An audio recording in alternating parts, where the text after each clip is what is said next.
Hi friends, இன்றைக்கி சூப்பராக idli and dosa அப்புறம் சாதத்தோடு வச்சு சாப்பிட்ற மாதிரி நம்ம இன்றைக்கி சூப்பராக ஒரு நாட்டுக்கோழி கிரேவி தான் பண்ண போகிறோம். இது செட்டிநாடு ஸ்டைலில் மசாலா வறுத்தரைச்சி செய்ய போகிறோம். இது செய்ய முதல்ல ஸ்டவ் ஆன் பண்ணிக்கோங்க. அதில் 2 டீஸ்பூன் மல்லி சேர்த்துக்கோங்க. கூடவே 1/2 டீஸ்பூன் சோம்பு, 2 துண்டு பட்டை, ஒரு ஸ்டார் பூ, 2 கிராம்பு, 1/2 டீஸ்பூன் அளவுக்கு சீரகம், மிளகு, ஒரு 5-6 காஞ்ச மிளகாய், ஒரு 2-3 கல்பாசி சேர்த்துக்கோங்க. அது ஃப்ளேவருக்காக சேர்த்துட்டு இதையெல்லாம் நல்லா வறுத்துக்கோங்க. வறுத்ததும் 2 கொத்து கருவேப்பிலை சேர்த்து இதையும் நல்லா ட்ரையாக வறுத்துக்கோங்க. கருவேப்பிலை நல்லா ட்ரை ஆகணும். ஸோ நல்லா வறுபட்டதும் இதில் ஒரு கைப்பிடி அளவுக்கு தேங்காய் துருவல் வந்து சேர்த்துக்கோங்க. அதாவது நம்ம ஒரு மூடி தேங்காய் துருவோம் பாருங்கள், அந்த தேங்காய் துருவலை சேர்த்து நல்லா இதை ஃப்ரை பண்ணிவிடுங்க. இந்த அளவு நல்லா கலர் மாறி வந்ததும் இதை வந்து வேறு ஒரு பாத்திரத்தில் நீங்கள் மாற்றி வச்சுக்கோங்க. நல்லா ஆறினதும் மிக்ஸி ஜாரில் சேர்த்து கொஞ்சமாக தண்ணி விட்டு நல்லா ஃபைன் பேஸ்ட்டாக அரைச்சி வச்சுடுங்க. அடுத்து ஸ்டவ் ஆன் பண்ணி கடாய் வச்சுக்கோங்க. கடாயில் 4 டேபிள் ஸ்பூன் அளவுக்கு நல்லெண்ணெய் சேர்த்துக்கோங்க. நல்லெண்ணெய் சேர்த்துட்டு இதில் 2 கிராம்பு, 1/2 ஸ்பூன் சோம்பு, 2 துண்டு பட்டை, ஒரு 4-5 காஞ்ச மிளகாய், ஒரு கொத்து கருவேப்பிலை சேர்த்துக்கோங்க. கூடவே ஒரு டீஸ்பூன் கல்பாசி சேர்த்துக்கோங்க. சேர்த்துட்டு இதில் 1/4 கிலோ அளவுக்கு சின்ன வெங்காயத்தை நல்லா பொடியாக கட் பண்ணிட்டு சேர்த்துக்கோங்க. சேர்த்துட்டு நல்லா வந்து வதக்கி விடுங்க.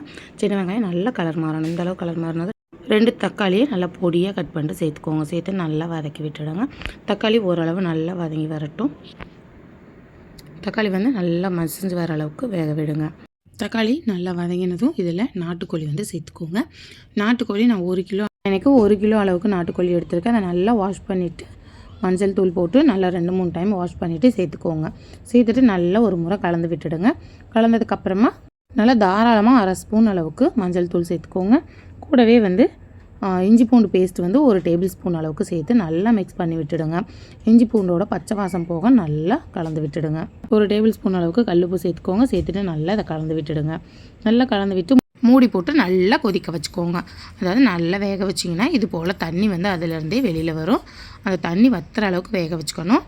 இதில் வந்து காரத்துக்காக 1 டேபிள் ஸ்பூன் அளவுக்கு தனிமிளகாய் தூள் சேர்த்துருக்கேன். சேர்த்துட்டு இதையும் நல்லா மிக்ஸ் பண்ணிக்கோங்க.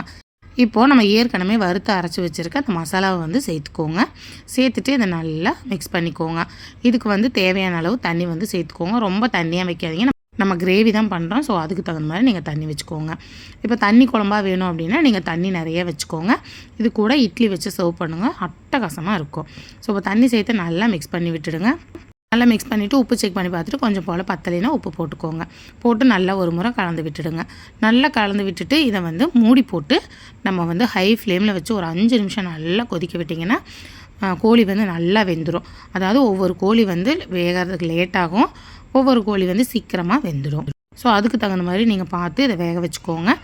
வேக வச்சுட்டு மூடி போட்டு நல்லா லோ ஃப்ளேமில் ஒரு 5 நிமிஷம் குக் பண்ணிங்க அப்படின்னா இந்த அளவு நமக்கு வந்து தண்ணிலாம் வற்றி நல்ல ஒரு கிரேவி கன்சிஸ்டன்சி வந்துடும்.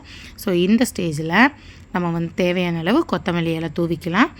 கொத்தமல்லி இலை போட்டுட்டு இதில் 1/2 டீஸ்பூன் அளவுக்கு நீங்கள் பெப்பரும் போட்டுக்கோங்க. கருவேப்பிலை ஒரு கொத்து போட்டுக்கோங்க. நான் பெப்பர் வந்து ஆல்ரெடி போட்டுட்டேன், அதை ஷூட் பண்ண மறந்துட்டேன்.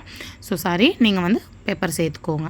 சேர்த்துட்டு நல்லா ஒரு முறை கலந்து விட்டுட்டு சூடான சாதத்தோடு வச்சு சாப்பிட்டிங்கன்னா அமிர்தமாக இருக்கும்.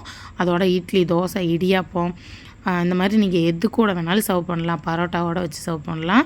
டேஸ்ட்டு சும்மா அட்டகாசமாக இருக்கும். கண்டிப்பாக ட்ரை பண்ணுங்கள். ட்ரை பண்ணிட்டு எப்படி வந்ததுங்கிறத மறக்காமல் கமெண்ட்டில் சொல்லுங்கள். வீடியோ பிடிச்சிருந்தா லைக் பண்ணி சேனலை சப்ஸ்கிரைப் பண்ணுங்கள். அடுத்த ஒரு வீடியோவில் பார்க்கலாம்.